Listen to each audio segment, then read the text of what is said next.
Hello, hello, how do you do? We are the boys in Royal Blue. Well, technically, me and my guest tonight are in Navy Blue, but good evening and a happy new year to you all. Welcome to another edition of the Gersnet Podcast, the independent Rangers podcast by fans, for fans, where all the content is absolutely free. Tonight, as always, we're coming to you in association with Forrest Precision Engineering. I'll be your host tonight, Rob Fawcett, and looking forward to reviewing yesterday's win.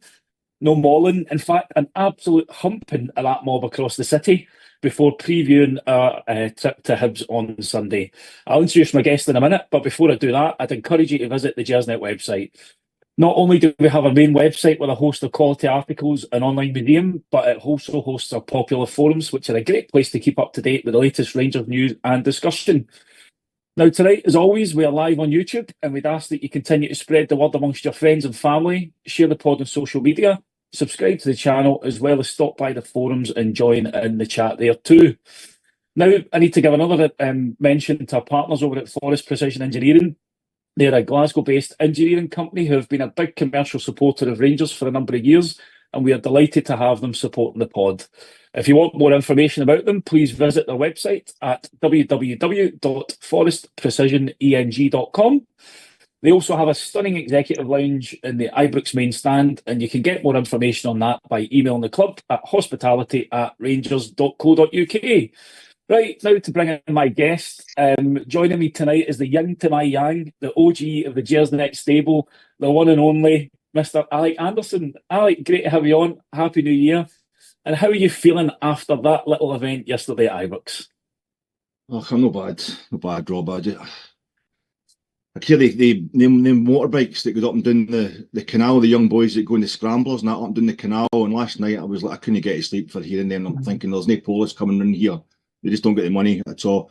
Coming here, they're never going to stop me. And I couldn't hear them. And I thought, I hope they fell in the canal. And then I was like, no, it is. I turned over onto my right side and it's my left ear. I realised it's all blocked up with the wax. It's got a bit of wax in there. And this is just the last thing I need. And I woke up the day and I was like, I'm going to have to go up to the chemist to try and get something for this. And it's like an ice rink out there because the council don't bother coming along here to get the roads or anything like that.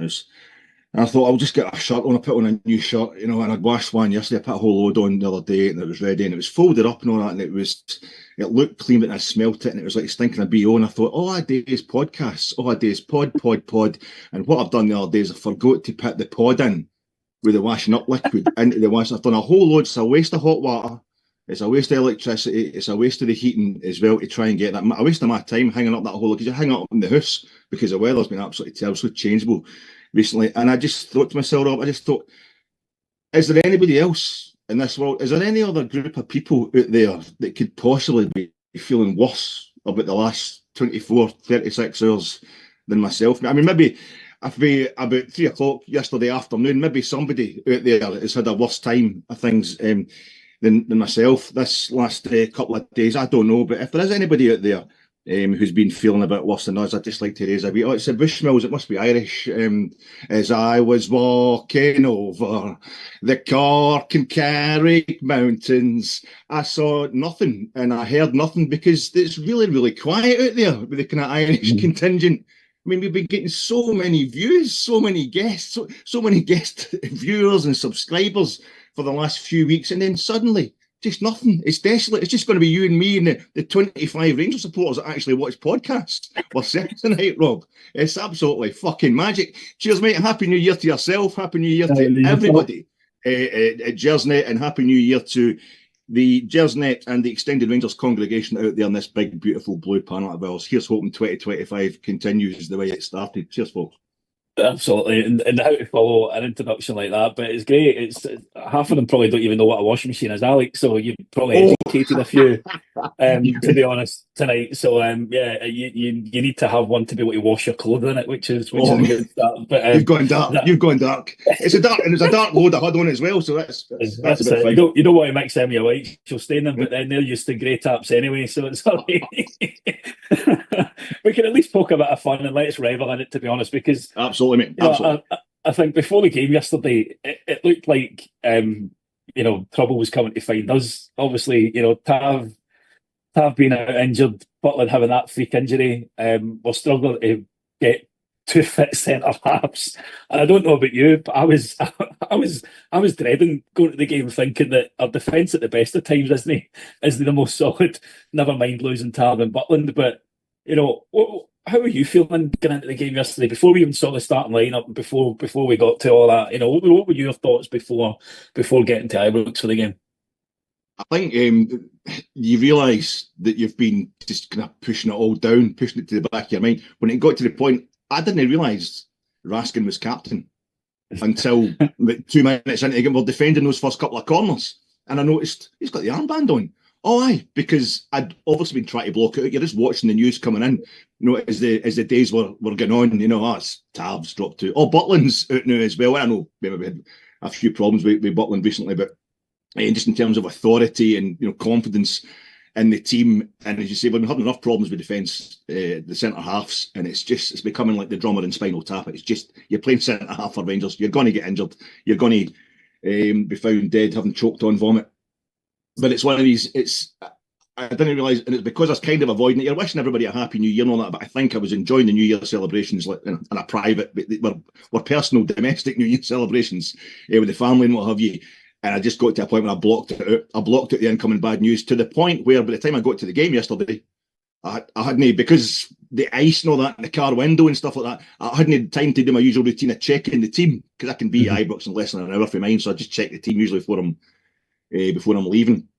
And you're talking to everybody when you get in there, or the season ticket seats, and I hadn't even clocked. I turned around to Davey and Jenna that's sitting next to me, and I'm saying, I was just hearing, did Balogun make it? Because I hadn't counted all the centre halves, and they were looking at me, and it was like they were telling me the news of a death. Didn't make it. Didn't make it. And I took it like it was like it was nice of them to be that gentle with me. I was like, oh Christ. And I was thinking, I did see two left backs up in that team there, didn't I? Aye, Hefty and Yilmaz. What man do you think is going to be playing? What man do you think is going to be playing at right back?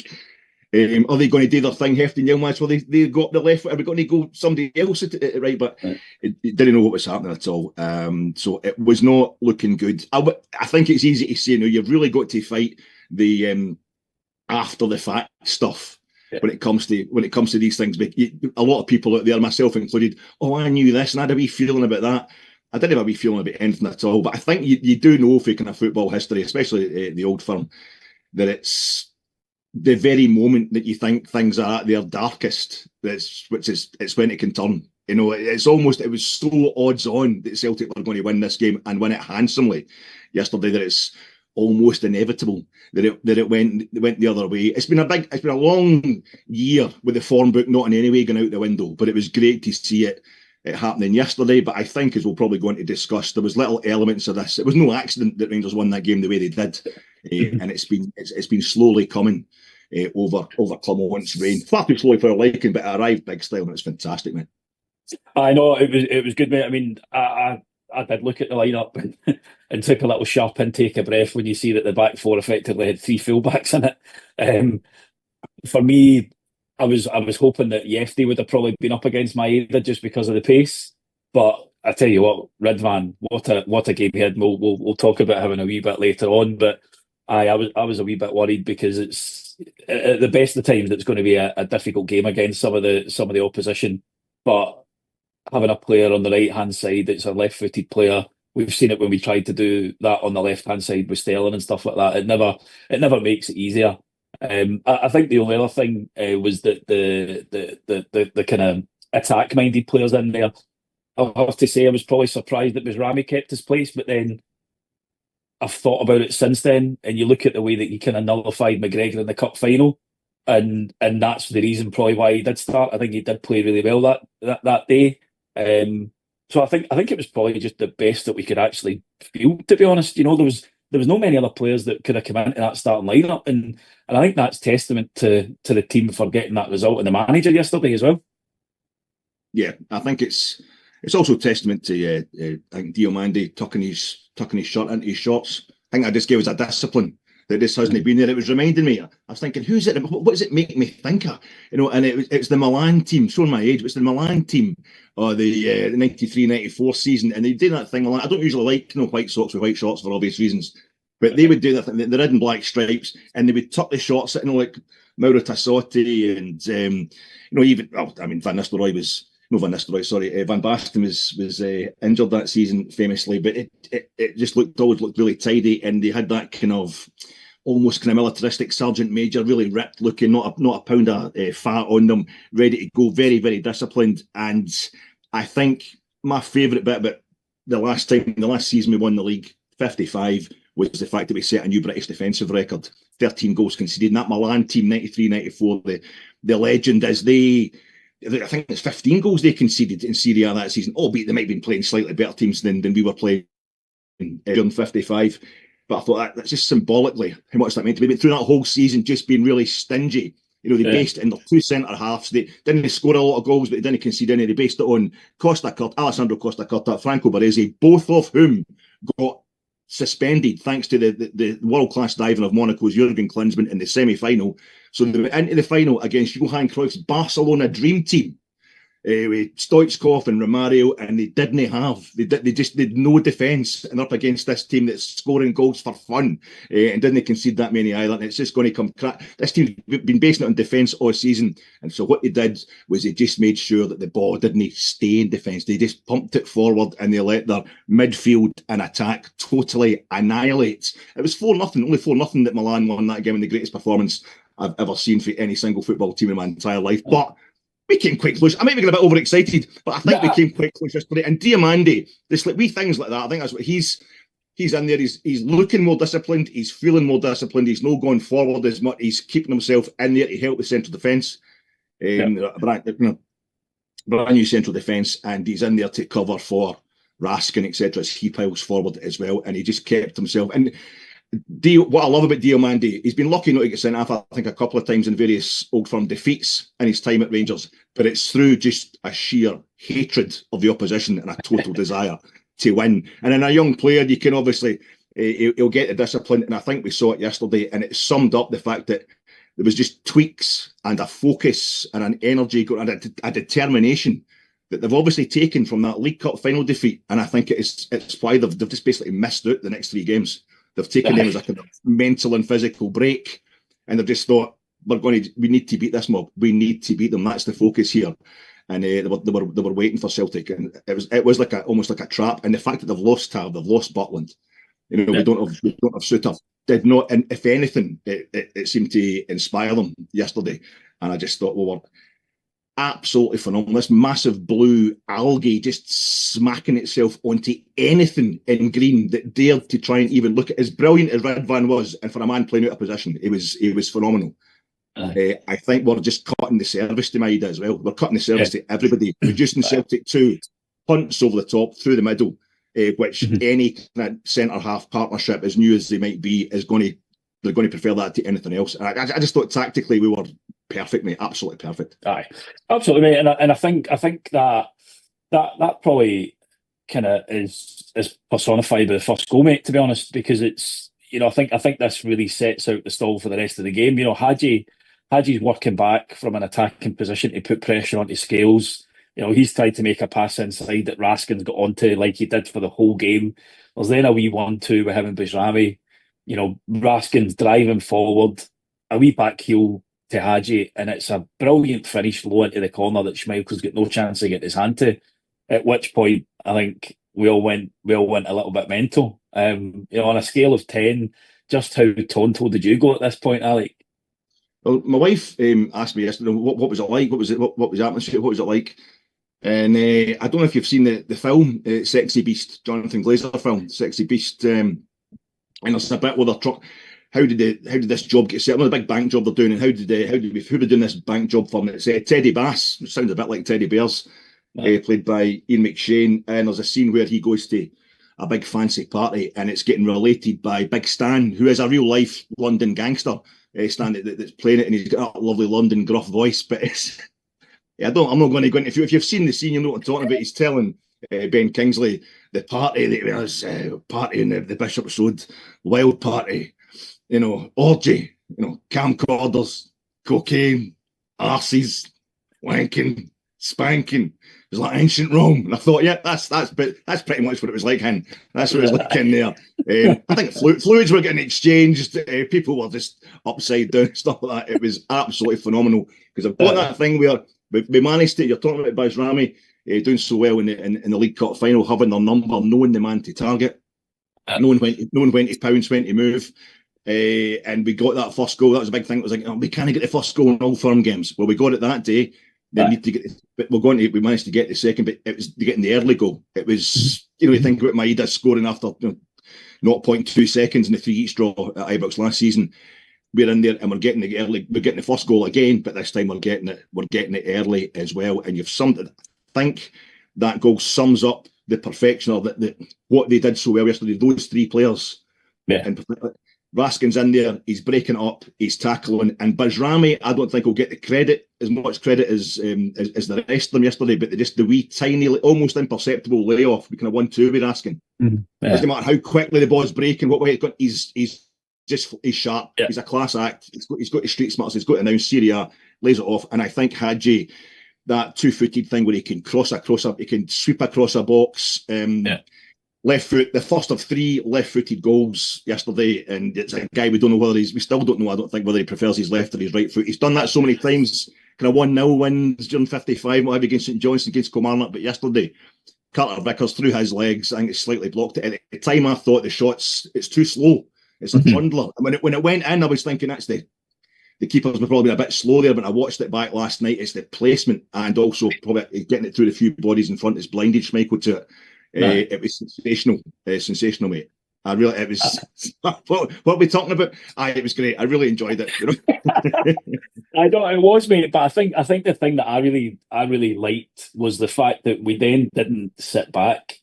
We've been guilty in games sometimes. We've got that lead, and then we've almost kind of said, right, that's kind of job done a wee bit. We can just relax a wee bit. But I think across the whole game, we were in Celtic's face a whole lot more. I think, and that leads to, I think it's a chance for Czerny in the 12th minute. And again, some cracking football, but this all comes for a throw-in. Again, Raskin breaking up the play. He pings it into Igaman. He plays it back to Bajrami. One-touch football up to Czerny with a brilliant ball through, cutting Celtic wide open. And his shot just gets deflected onto the bar. But there definitely seemed to be a shift in attitude, and I think this is the frustrating thing at the moment with this Rangers team. We've talked previously in other pods about the St Mirrens and Motherwells of the world, and it comes down to that attitude and application.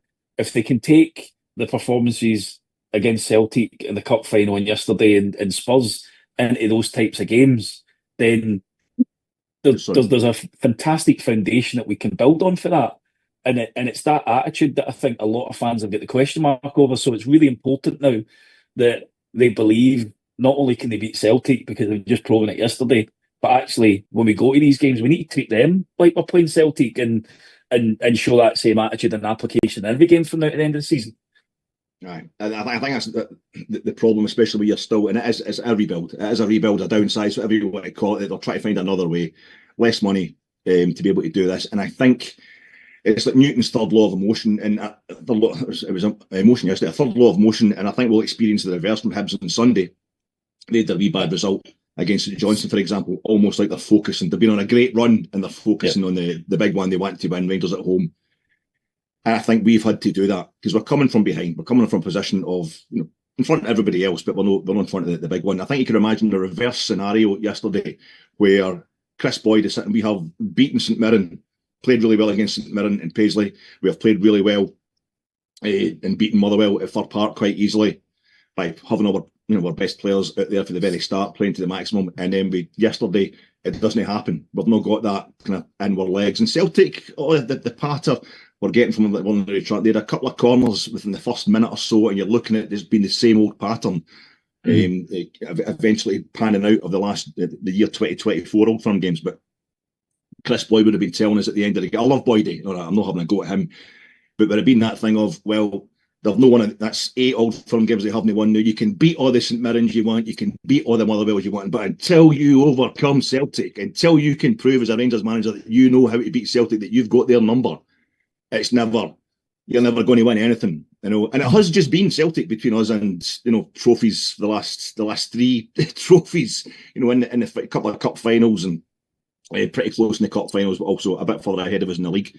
But I think you've got to set a template. You've got to get a kind of the structure in there. You've got to get the foundations in there. And I think the one foundation that you've got to show that you can do everything that is required of going through a whole season to win the league. But you've got to be able to do the individual parts as well. You've got to prove that, and nobody able to beat Celtic. We saw the same thing with Gerrard when he came in. He was, topping up the work of being back in the top flight, which would be pretty embarrassing the first couple of seasons we were back. That was always going to happen. He comes in, second game, eventually wins an Old Firm game, loses the next one at Parkhead. The following season gets a win at Parkhead, and it's the following season again we're able just to totally dominate them. And let's not forget, yesterday we're basically doing exactly the same as Postecoglou did to overturn. Gerrard won that game at Parkhead. The season was cut short. The following season, 5 Old Firm games, we win 4, we draw 1, and then we win the first Old Firm game against Postecoglou. Beat them on a big Highlanders header. It was 7 games, 7 straight games. Celtic couldn't get anywhere near us in Old Firm games. And then the first game of the new year, after they had an embarrassing result at St Mirren, they go to Parkhead and they do us 3-0, and we've reversed that this time. So I'm hoping, I don't think it's going to lead on to the instant glories, because Celtic were financially much better off at that point in time that Postecoglou got in that season domestically. But I hope it's that foundation we had to get there. And I thought yesterday, mate, the fact that we did it with what was it, just under 40% possession, and yet we dominated the game. This is what we're doing. This is what we're doing. And that can be in itself, that can be a problem, because it speaks to needing teams to come out and come at us before we can get in behind them. Yeah. But we weren't actually letting Celtic out yesterday. So it's getting there. It is totally getting there. Absolutely. And I'm just taking from that you think we're going to win the league now, which is great, because that's obviously so that's I'm into that as well, big man. And I think first half, then kind of after that bar, kind of wasn't too many more clear-cut chances. I think, it's really safe to say we dominated Celtic. The only real chance they had came at the end of the first half for one of their corners they got towards the end, when there was like a million minutes of injury time being played. And it was the only save that Liam Kelly had to make, and he dealt with it pretty well. I actually thought he had a decent game. I could understand the way that they were trying to distribute possession to the fullbacks, and actually I thought his use of the ball was much better than Butland's. Than we've seen. He knew when just to clear his lines and no dawdle with it. But he was also able to pick a wee pass now and again, just dinking it over to kind of set up some of those attacks. So I thought it was a solid debut from him as well. And is it one save to make, mate? That's it. You're looking for your goalkeeper, Chris Wood stuff. You've got nothing to do all day, and you make the one save. He did a good. He came out for a punch out as well. It was quite vital in the second half. You're absolutely bang on. Jack Butland, his distribution, when he gets the ball at his feet, he's had a few wobbles, and I don't know if it worked out as well yesterday. And Liam Kelly, despite only having a couple of saves to make and making them the main contribution he makes, the distribution, as you say, it's a massive part of the tactics, massive part of the tactics yesterday. And it was, we were absolutely, I just thought all over the park, we were absolutely phenomenal. But we had this thing, Kyogo, we've gone from losing 3-0 at the start of September at Parkhead, 3 each in the League Cup final, and we're beating them 3-0. They've turned it round in the space of 4 months. And you've got Kyogo, Furuhashi had a disallowed goal. We started that game at Parkhead. 11 minutes were fantastic. They have a disallowed goal from Furuhashi, and then they go on and pace us 3-0. The disallowed goal for Furuhashi yesterday, and we've taken that. It's the complete change in the focus, the mindset, the belief. There's a kind of bookend in there. Yesterday's quite poetic, but it's exciting times for this Rangers team.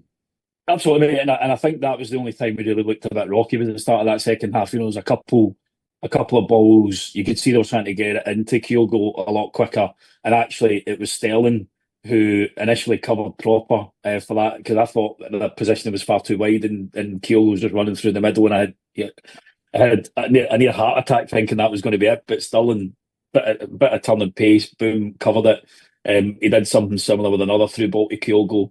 And I think it was really interesting to see him play a bit more at centre half. I just hope that he now has the opportunity to nail down a position, because I think the utility player role is something that's been holding him back. And we need to either say he's going to be a centre half and a right back, or he's going to be a right winger. We need to give him that stability moving forward now, because it's the only way we're going to be able to develop him. And he's got all the attributes. His pace, he's strong. He can head the ball well. So as a centre half, he's got everything there. It's now just about putting him next to a senior player that can help him learn, and hopefully we'll start to see a bit more coming from Sterling over the next few weeks, given we're going to need him. Absolutely. I think the only problem is, as the manager's explaining to us earlier on in the season, he gets injured. He picks up injuries, and I think that's played a big part in his inability to kind of nail down a regular place. But you need utility players. I mean, you can strictly speaking have said Calvin Bassey was a utility player able to play full back and centre half, and he was phenomenal in that season, getting us to the European final. But the big man, what I love about Big Douche as well is he just looks like he's ready to go. He never does. He keeps it calm, but he looks like he's just ready to clock somebody the whole time. He does not get overexcited in any way, shape, or form, but he doesn't take any snash either. The big he was immense yesterday, and I think coming in as emergency cover, if you like, not getting a regular game, it makes the way he played that game all the more. And that's what I was trying to say. We had that 11 minutes at Parkhead at the beginning of the season and get slapped 3-0 eventually, when about a Furuhashi disallowed goal. Yesterday, Celtic probably with a couple of corners at the start of the first half, that wee bit up at our end into injury time, which was mostly about Kuhn getting his nose stapled back together. And then we have, I think they had 8 minutes at the start of the second half. It's amounting to about the same amount of time that they've had any kind of threat yesterday, and they did. They've obviously come out at half time and said, we're just going to have to lump it. We're going to have to go long. Furuhashi has the ball in the back of the net, and you saw in the TV pictures watching it back last night, as soon as Raskin found out it was disallowed, it being ruled out, he said to everybody, come on, and we smashed them. It was a turning of the screw at that point, smashed them from then onwards. Absolutely, mate. I think that was the good thing for me is we didn't let that affect us. We actually used that as a kick up the backside, the same way we should have done at Parkhead. Instead of us getting a lift for that, we almost withdrew into our shell. But yesterday it was a case of no, okay, we're going after these guys now, and we're gonna take it to them, and it almost instantly, I think it gives us another great chance. And again, back to who you were talking about a minute ago, Dio, a phenomenal tackle in the middle of the pitch. It breaks to Raskin, who again another quick ball through the lines, Cherny's onto it in a flash, and he does everything right. And I think it's the first ever shot I've seen coming off the inside of the post and not get hit in the back of the net. But I think he also demonstrates why we should never fall in love with lone players, because I think he's been the right winger that we've been crying out for in this team for 4 or 5 years. Yeah. And the only danger is going to be, can we actually keep him here at the end of the season? Or do we just need to kind of enjoy him while we've got him? But I think he's been a really good player since we signed him, and offers us just something different on that right hand side that we've been looking for years. And I thought he was really good in that second half yesterday. He's reminded me of, different wing, but different positions, maybe, but Sima last season, just that bit of guarantee clip. But he's so much more available. He's so much fitter. And that's why I was sickened to the back teeth with all this hysterical sports science crap. As last week, the press conference he did before the game at Ibrox, Václav Černý, I thought his press conferences are really intense as well. He's so quietly spoken, but focused. And he's speaking in what must be like his third language, fourth language or something like that. He's so articulate, and it's actually embarrassing for us to have to hear this guy explaining to us that if you play 35 games before Christmas, it's probably best for you to get a break. And he has just been so available. He's getting the goals, he's getting the assists. And I think yesterday, that moment, it was really symbolic of how we pushed through. And like you're saying, the great thing yesterday was our refusal to take the foot off the gas. We were going to get that. It was all about getting the second goal this time. Could we get the second goal against Celtic in this game? And he was a key part of us pushing forward, and that coming back off the inside of the post. I must admit, again, this is this thing of, I know the result now. Maybe I wasn't thinking like this at the time, but I feel as if at that point I was just like, it's going to happen. But since getting the goal so early and waiting for that moment when you get the second goal, or a few instances where perhaps Celtic players should have been sent off, you're thinking it's just not happening, but we're not letting it get to us. It's that tester. As you've been in a long, bad run, it doesn't just get given to you. You have to keep fighting. And I'm talking, we've been trying to get it since the League Cup final at least.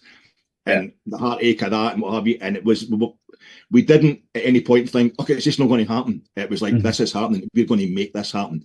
The agency was maximised yesterday. We were phenomenal. And I think after that, when that ball come back, felt heart sorry for Czerny, felt heart sorry for myself, but the way the team responded to that in short order was phenomenal. It turned into, it was just a part of us getting even closer. Absolutely, and I think it was inevitable that we're going to go on and get the second, and ironically, and quite fittingly, it was on the 66th minute, which again is maybe a little sign. And more amazingly, it was from a corner kick. And you talk about that desire, probably the smallest player in their team apart from Ridvan is on the end of Czerny's cross after that shot hits the post. A great header, it was cleared off the line. And I was in the Govan front, so initially when Propper's hit this, I thought he's hoofed it out for a big kick.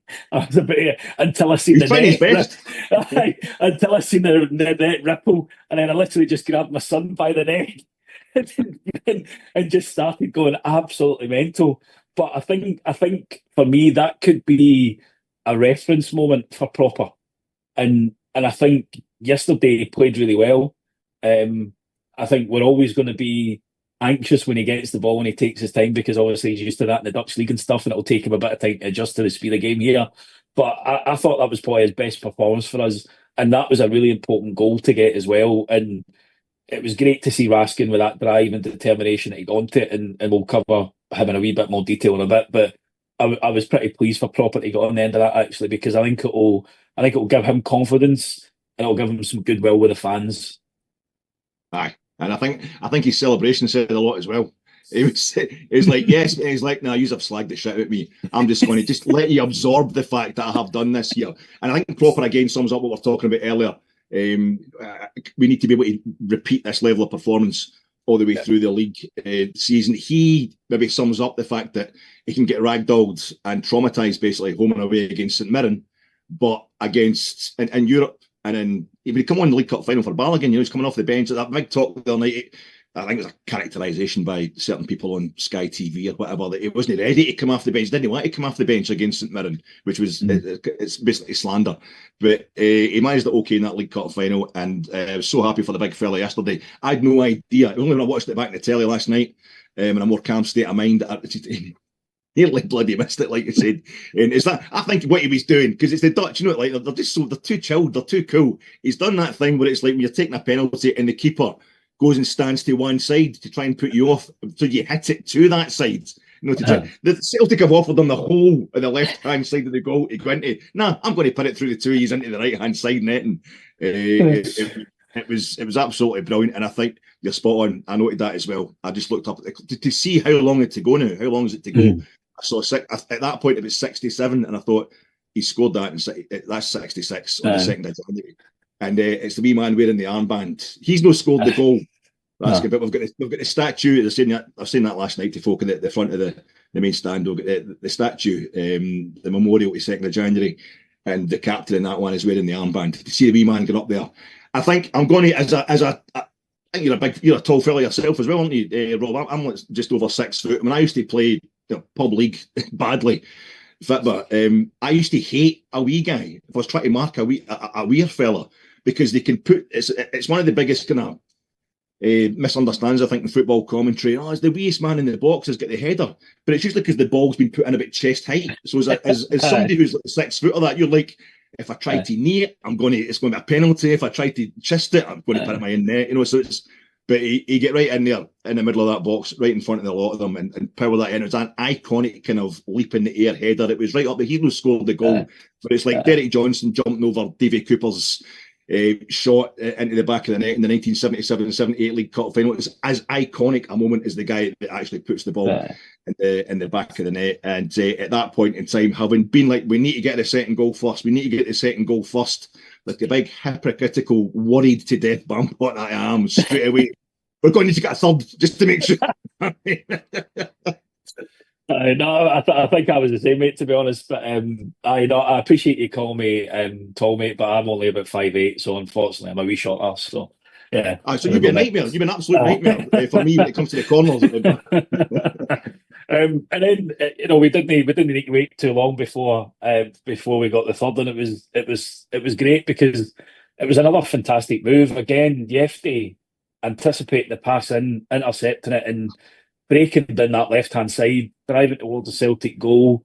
Cross gets deflected into the path of Danilo, and I've been critical of him where he's not taken some of these chances before. But I think it's literally his first touch of the ball since coming off the bench 70 seconds ago, 60 seconds ago, whatever it was, and he just sticks it through the legs of the keeper. And then it's 3-0 to the Teddy Bears, which is great. I had to pinch myself at that point because I never saw the performance or a result like that coming. But it was nothing more than we deserved, I think, because we absolutely and utterly dominated them from start to finish yesterday. And the fact that they only got one shot on target, I think, says it all about how well we shut them down. Aye, it was. That was the moment I lost it, mate. I know it was pandemonium for the first two goals, but I think it was still that you're thinking, well, Celtic have been. When you're used to winning, it's a habit you build up. In particular, used to winning or not getting beat against a particular team. And by that point, Celtic, if they managed to get a draw, well, that's good, even better than a win, probably the way it would have totally sickened us beyond all belief. So you're worried if they get one, it might inspire them. Something could happen, someone gets sent off or whatever like that. I think it had that basic underlying caution, and I think it might be goal number 3. I was just saying when we played Dortmund away from home, we beat Dortmund, probably the greatest Rangers performance I've ever seen, pound for pound, when we beat Dortmund 4-2 in the Westfalen. The first two goals, I was like, this could be special. And you know it's in the cusp of being so special that you don't want to get carried away. And it was when Lundstrom hits that third one. You knew you needed the third to make sure that, and that's when I just completely, lost my shit. And it's like a kind of PTSD with these goals, where I actually don't remember what I thought at the time. It had been Liam Kelly had played the ball out. No, leaving Ibrox yesterday, I thought Liam Kelly's played the ball out to Raskat. No, he's went out to one of the fullbacks, and all 11 Rangers players have had a touch without any Celtic player getting anywhere near it. And I think Danilo had done a few keepy uppies and backheeled it into the top corner, you know what I mean? While smoking a cigar. And it was only when I watched it back last night, it was still magnificent, a bit more basic than I'd imagined it. But the tackle by him, you've got a goal there that's made in the favelas of Brazil. You've got the Fluminense boy from Rio getting it into the Corinthians boy from Sao Paulo. It was just absolutely magnificent. I think, is it Carter Vickers that gets a touch, that gets across the clip when Hefty slips it? I'll say this, one guy in that Celtic team, if they're going to offer you MD in that Celtic team, it wouldn't be for a hash or anything like that. I was taking Carter Vickers, the guys, he stood up to that yesterday. I don't know. Look, fuck it. We're going to have a good time. You're a man of the world, Rob. You live. You're a working man. You go on holiday and that. Your funerals, weddings, the full works. You meet lots of Celtic. If you get Celtic fans in your family or something like that, you meet plenty of Celtic supporters. Yeah. Do you know any other support in the world that when you say to them, "Oh, we beat you 3-0," and they go, "Aye, but we were shite," like it's a defence. That's not exactly what you were trying to say. The first one is they get me. But it doesn't really matter, does it? It's like okay. When is an old firm game never mattered? No, you know what I mean? With us, it's our character. When we get beaten, you just don't. You can't handle it. You don't care enough. But when you don't care enough, that's a good thing. Somehow that it doesn't really count. Then it's exactly. But that's what it was. We just had to do it. It was.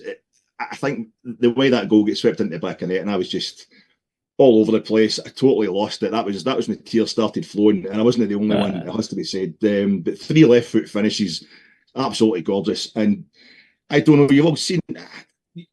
You like your movies as well, Robbie? Highlander, the original Highlander movie. Chris, do you remember that? No, the bit where he goes to it's the Polish that can't find who is it that's chopping all these heads off.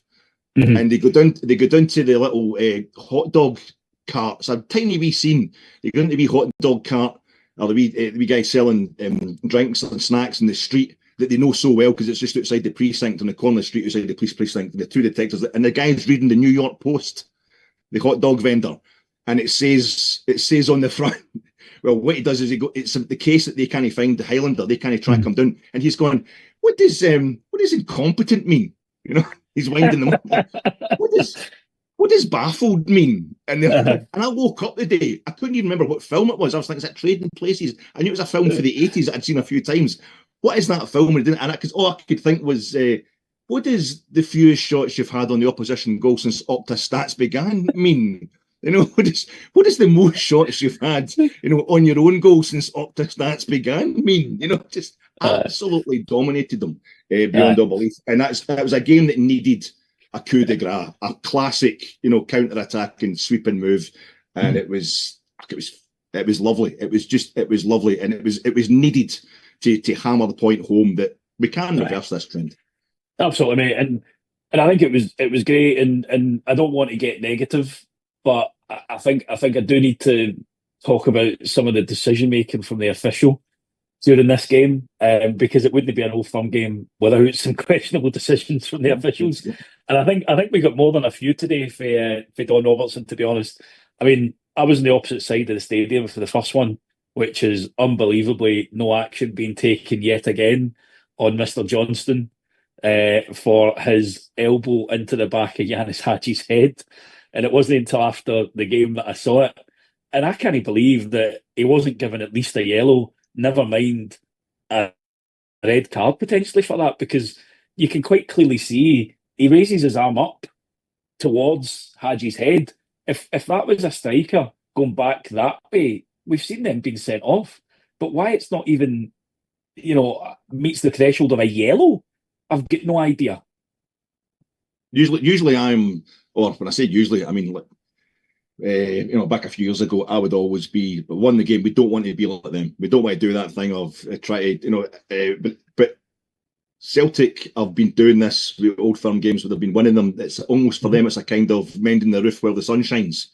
Yeah. Get the pressure on, despite the fact, they hated VAR before VAR had even arrived. And you think, but a club that inherently doesn't, that sends out people to investigate, behavioural psychologists to look over the footage of Hugh Dallas refereeing one of your games. You inherently don't trust the officialdom, think they've got an agenda against you. Why wouldn't you want VAR to come in and kind of re-referee these games? Because, you're then, it's not a case where you can just win football matches by screaming the loudest, retrospectively. So I try and I wouldn't want to be like that, but I think yesterday, my take on those incidents, I'm in the south stand, mate. I'm the main stand in the front of it up towards the Courtland. So I've not got a perfect view of the Johnson into the back of Hadji incident, but I don't know how Yanis Hadji can mimic like crash test dummy whiplash. And I've watched it back in the telly. It's not actually straightforward. When you slow it, it's one of those ones when you slow it down, it looks both worse and better for Johnson. It looks like a worse collision. And you can see that perhaps Hadji's head is starting to go back onto Johnson's arm. But there's also, and you can never guess people's, I'm no behavioural psychologist, and it's always dangerous trying to guess what motives are with players or managers, whatever. But Johnson's response, I think when you accidentally hit a player like that to the point where it looks like you've injured them, you're like, oh, Jesus, sorry, mate, or oh, sorry, that you go down there and it was a kind of, yeah, have it, I'm walking away. Almost like he's gone in there with intent to hurt. I don't want to kind of slander anybody if that wasn't what he's trying to do. It is part and parcel of the game. You got for a higher challenge that you just got to take it. But it looked bad, and I know tackles things like that can look worse than they actually are. But having won the game, I'm quite happy to not let it go. But the one for me was McGregor at half time. That's just yellow card. Both players every time with handbag stuff, yellow card, and he's went yellow card. Shit, actually, no. I could not believe, that McGregor wasn't shown a yellow there. If he's booking Raskin for it, he's got to book McGregor. And as you say, he's absolutely bottled it there because it's the captain that likes to referee games instead of the officials. I thought that was the one that really tipped me over the edge yesterday. And I think I'm getting fed up of these honest mistakes that officials keep making when it comes to giving advantage to one team and not the other. And I think you're right. I don't want to get to that point where this is all we talk about, but I think sometimes it's important that when you have had a good result, it's equally you need to still highlight the inconsistency that has been driven here, because that's all we want. That's all I'm looking for, is you apply the rules consistently and you don't make a decision based on, oh, well, he's already got a yellow card, so I better not give him another one in case I send them off. You either book both players or you book none. You can't book one and not the other. The thing for me, I need to, in order to be like maybe the reverse of how it happened with Neil Lennon and Chris Boyd on the Sky coverage at half time. I was watching that back last night. I think if you're looking at it, particularly if you're looking at it from a Celtic point of view, but I think Hefty, some of the angles of him, but it's just a swinging arm. For us, it's no problem. He's just, we're more concerned about the fact that Hefty hadn't made the tackle. He'd let the guy get to that point. But you look at that back, the swinging hands, the guy's got blood coming out his nose. That, I think, is as easy, perhaps, to interpret as being Rangers getting away with one. If you're that way inclined, we can all argue the point. But I feel as if, I don't think the officials are bent or whatever. I think there's I don't know why anybody would pour that amount of their life and that amount of profile to get into the top of their profession and then seek to be castigated for making that obviously like biased decision. I don't think you can get to that point in that trade. I think referees are definitely looking after themselves if they're looking after anybody. They're their own team within all the other teams. But I think it's just part and parcel for me of Celtic being dominant politically and and on the part. And this is part of the stuff you've got to get through. It's bad with McGregor, but it's not as bad as it was with Brown. Fast track bully stuff, because he'd had like a 4-year run without us even in the league, the same division as them, and it was like an ongoing negotiation between Scott Brown and the referee. By the time we come back into the top flight, is that all right, Bruni? You wanted the free kick closer? Well, I called them. Kind of thing. It was, and but Celtic fans will tell you that's the way it was for us, and plenty. There was. Back in the day and what have you, but I think it's just, I think you see it happening in various leagues all over the world. There's a team that's winning, a team that's dominating, and they will end up dominating politically as well. And referees just get used to, well, that's a really good player. They're winning a lot of time. It must be going their way. I think it must be a thing in the back of their mind. But it's one of these things we've got to come through. I'm not really up to for making a big deal about it. The VAR thing in the League Cup final was inexcusable. That was inexcusable. Yeah. But I think only the 2-game ban for the two of them is really, that was a bit shoddy. At least I've had maybe a couple of months out or something like that. But I'm not. I think it's something you've got to come through, and we have. Aye, absolutely, mate. Which brings me on to the manager, and I'll speak for myself when I say this, because I have been critical of the manager, especially after some of the more recent performances and dropping further points behind Celtic. But equally, I'm man enough to give him credit where it's due, and I think the last 2 games against Celtic have proved that we've been the better team, and yesterday's result now proves that he beat Celtic. I think the big problem that people are still going to hold against them is the away form and the amount of points that we've dropped in the league. But do you think the win yesterday is going to buy him time with a lot of the fans, or do you think that the knives are still going to be sharpened for Mr. Clement? Because we see shoots of recovery quickly followed by a big stamp on them, and it's not all down to the manager. I think we've spoken about this earlier.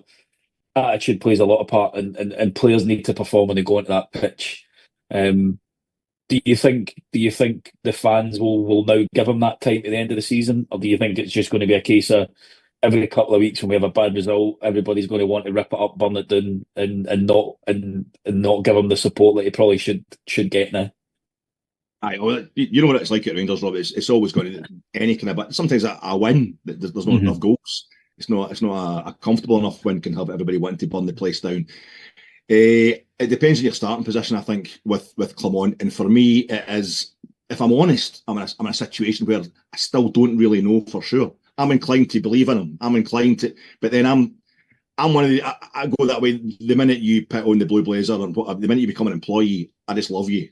I give you on. I'm biased towards it. I think maybe Joey Barton. And there was one other who I obviously try to forget. Ian Black, Joey Barton and Ian Black are the only people that have ever kind of joined Rangers, and players or management. There's plenty of directors we've had that have a problem with it, that I've just thought, I don't like you, and I will never like you, and I want you gone. Most folk, I'm just like, but he plays for it. I'm really kind of silly that way, happy clappy, whatever. Jack Butland's also on that list for the last pod we were on, mind. Well, that's it. That might be that. As you say, that might be a personal thing that I'm kind of ashamed of. So I mean, the man's got an injury. The man's got an injury. He's just got a new way. I'm not wanting. But I take no joy in the fact that he's conceded something like 7 goals in his last 3 games and Liam Kelly's kept 2 clean sheets. That would be small-minded and backwards. I'm not that kind of Rangers fan. No, the big man. I hope he's full recovery. But I think that's a case in point. Injuries. There has been a lot of injuries, and it got to the point yesterday because Clement has talked about. He diagnosed the problem with so many injuries last season that he said he had. The minute we get another injury, it's now his fault. He's been allowed less and less excuses. And I think he's treated us like adults too often. He's given us so much information that it just becomes ammunition that he gets used against them. And I thought, as I said, Gersnet to have to explain to us the other day, trying to find, you could see the man trying to fight to find a way to say this diplomatically. Just like, I'm fucking knackered. And I could see he was knackered, for example, that night against St Mirren. And yet it's an uproar when he gets dropped for the next game like a few days later. And it was this thing, it's like we want Cherny and Igaman to be starting the game at Fir Park. It was an outrage that didn't start that game. They both started the game at Paisley and we were rank in the first half. And we were all hating them for that as well. I think there's so many things being levelled at Clement and anybody at Rangers just now when we don't get the result that is just the usual knee-jerk Rangers stuff. But also, I think it's fed by the kind of 2012. We're struggling to come back. We're just not had enough trophies. We'll get Celtic fans in our face every day, rubbing it in, etc. But I think the thing for me with Clement is, see the European record. And we had this with Paul Le Guen. Paul Le Guen was fantastic in Europe and it's had to go. It wasn't good enough domestically. The European record, especially the away record, it speaks for itself. It's absolutely, you see the teams he's played away from home in Europe, the way we've performed. It's fantastic, and that gives you that basis. Like you're saying, if you can beat Celtic and you get the results for getting in Europe, that has to eventually have that trickle-down effect. We went to Parkhead saying earlier this week we had a fantastic 11 minutes, open minutes, but we had Dessers up front who was just back-pocketed by Carter Vickers. We had, Danilo was coming back from one injury, I was into the next one, I can't remember. Igaman come on in that game, he was just a raw talent. It was just... there was nothing there. There's so much. There's putting a new team together over the summer. We get rid of all these losers that we wanted to get rid of, and we haven't been able to afford to bring in as many replacements.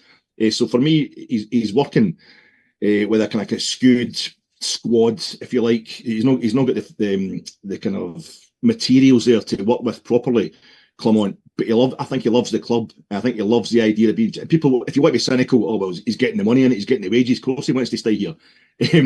But I think he's actually here, as John Bennett said. And I think John Bennett's when he came out and did the wee presser nominally about the Copeland Road stand not being ready for the start of the season. I've been saying this all week. Sorry if I'm repeating myself, but he did not come out and say, right, guys, we're going to be fantastic. I think we're going to win the league here this season. We've got a real good chance. Buy season tickets and invest in the club. He came out and just publicly said the player trading model's not working. The manager knows it's going to have to be a rebuild. It's worse than he realised. And the manager said the same. So I think you need to read, you don't have to read between the lines. You're being told the club is in a really bad way during the summer. And I think that for the manager to have us in this situation where we've got our win over Celtic, and he's had to take a couple of games off, I think, and rotate that squad to make sure we get the big win that we need, the win over Celtic, to stop that thing happening. And we'll build. We're not winning the league. I was never expecting us to win the league this season. The whole thing about Aberdeen are going to finish third. Well, they think they're fourth now anyway, so that's faded away as well. I think it is a long-term plan, and he gets to. I mean, if it goes wrong on Sunday, that's it. It's all bets are off again. But he needs a Scottish Cup, mate. He needs a Scottish Cup this season. League next season. I think so, mate. I think so. I'm just looking at the time, so I'll cut out the other half page of notes that I've got on that game, and I'll just touch on the last one before we go, mate. Onto the Hibs game. Just spend another half hour talking about Celtic game. Just spend another half hour. Come on, Dad. Come on. Don't want to go to bed. Come on, let me stay up and talk about Celtic. Frankie will ban me for hosting if I go over for an hour and a half. I could talk all day, mind you. But no, I wanted to highlight Raskin again, and I think it's been a common theme over the last few games. I think he's grown into that number 6 role since coming back into the team, and I think he's starting to show a real maturity. The other thing that I loved about his performance yesterday was the way that he took on the responsibility of having the captain's armband. Now, I implore Rangers fans to don't look at this as a fucking opportunity to bash Tav, because there's different ways that you can wear the armband. I like my captain to be in the face of the referee questioning decisions. I love the way that he was running over to like say Yefty when he was doing in the deck after a tackle and physically grabbing him up to say, listen, get back into your position because we need to keep this momentum going. Do you think that we've seen the performance from him to suggest that he's probably next in line for the captaincy? Depends. I mean, I don't know what the politics, if there are any politics in the dressing room, would be. I thought it was lovely after the game. The first thing he did was he mentioned Tav, which in itself, he mentioned Tav as somebody, as an inspiration to him as a captain, which in itself is the behaviour of a captain. You know what I mean? A captain, to have that kind of respect for your elders sort of thing. I thought it was phenomenal. You're right, mate. I was at the game during myself when Barry Ferguson had been given the armband by Dick Advocaat. And Big Lorenzo, who'd been stripped of it, the first thing he did was he got the green boots on and he spent the whole game, getting in Barry's ear, the whole first half, telling him he's doing everything right, and then Barry scores a goal, and that was it. That was Barry Ferguson off as a Rangers legend, a Rangers captain. And I think there was a touch of that yesterday for Nico Raskin, though I doubt we will get to see him having anything like the length of service that Barry Ferguson had, even though that was curtailed.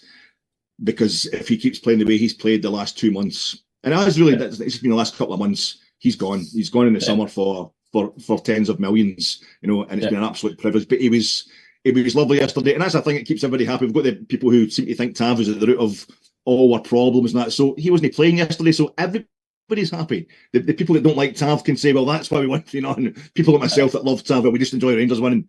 Nothing. But I don't think he's got such a baby face as well, wasn't he, Raskin? It's frightening. It's such a. It just looks like a kind of 10-year-old or something like that with a beard. It's quite weird, but there just seems to be. He played like a man yesterday. Absolutely, mate. There just seems to be such a difference in him since he's come back in injury. And go back to your point on Sterling earlier, about the niggly injuries. The fact that he's taken personal responsibility for that, and I think we spoke about this in the pod previously. He's looked at his diet. He's got people making him food now. He's looking at how he can make marginal gains off field to improve his performance on the field, and that's what we need.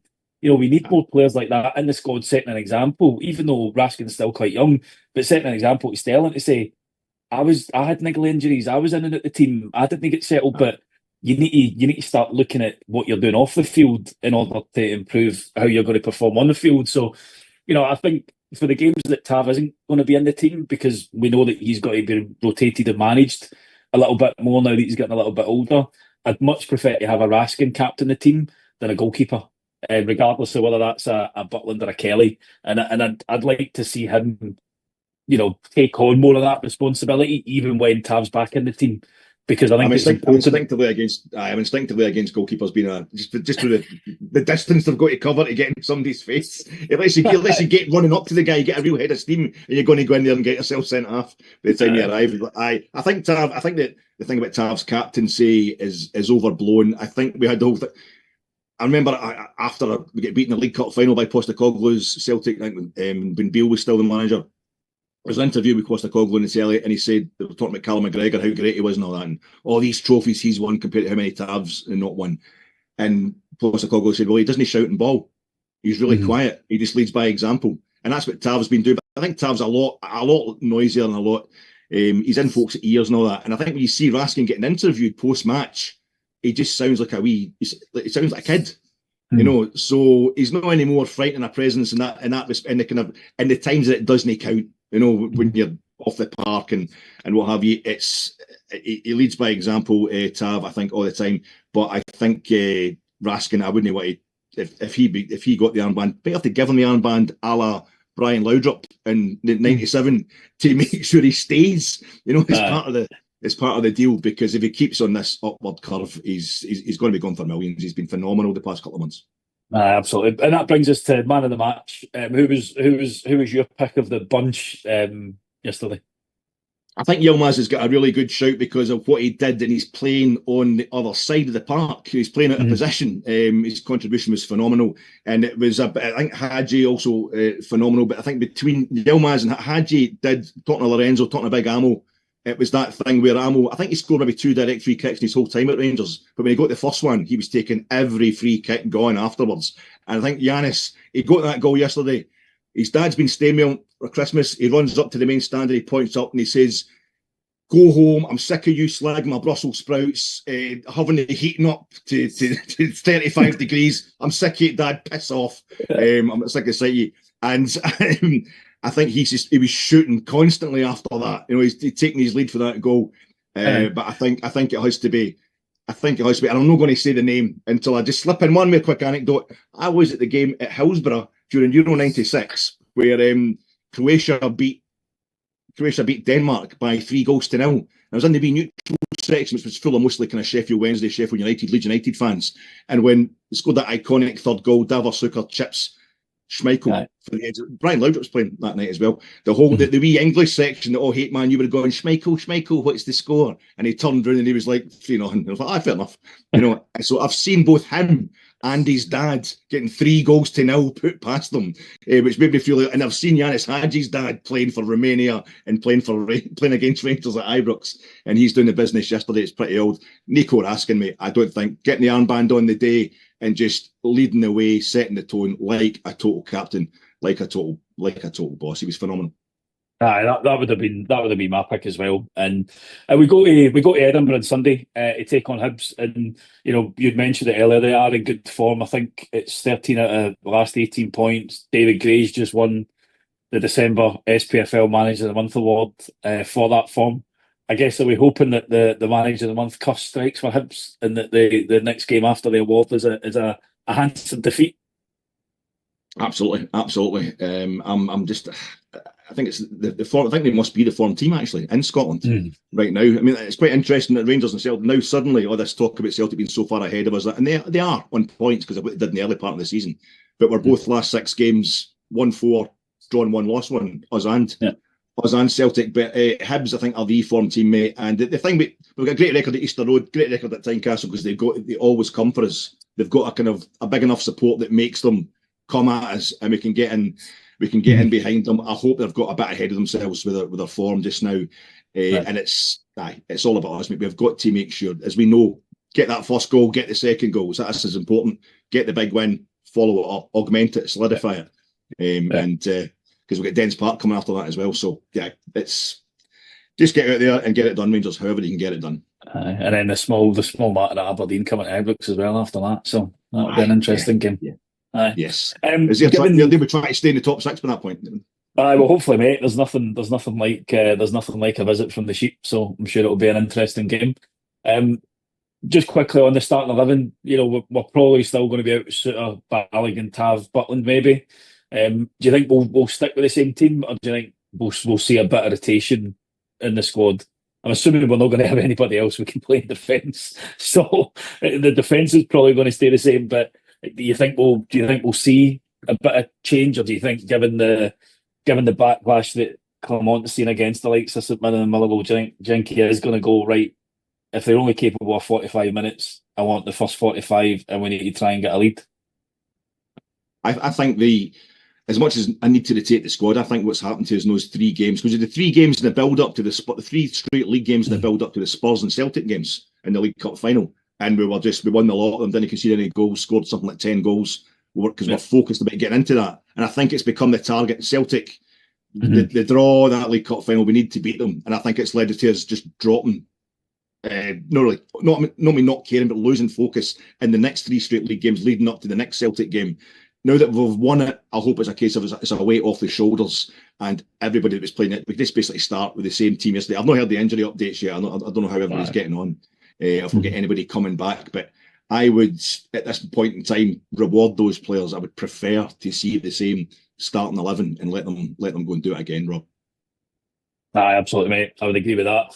And before Frankie really does ban me from this, I'll just ask you for your prediction in the game, mate. What are you expecting? 2-0, 1 goal for Rangers in each half. Oh, very precise. I'd like to see 3-0. I'll go for just keep the momentum going with the 3-0s. I think that'd be nice. Yeah, that'd be nicer. Yeah, that'd be good. That'd be good. So I just want to say a big thank you to my guest tonight, Alex. Thanks very much for coming on, mate. It's been an absolute pleasure. Absolute pleasure, Rob. Thanks very much, sir. No problems. As well as being live tonight on YouTube, the show will be available on all podcasting platforms, iTunes, Spotify, Acast, Stitcher, etc. as well in the coming days. We'll be back on Sunday at 9:30 with our flagship show to review the game in Edinburgh. Your guests will be Stuart Weir and Chris Jack. All that's left for me to say is a massive thank you to all those watching live on YouTube and to all those people who are listening again. Have a great weekend, folks, and may 2025 be filled with nothing but health and happiness for you and all your families. All the best and take care.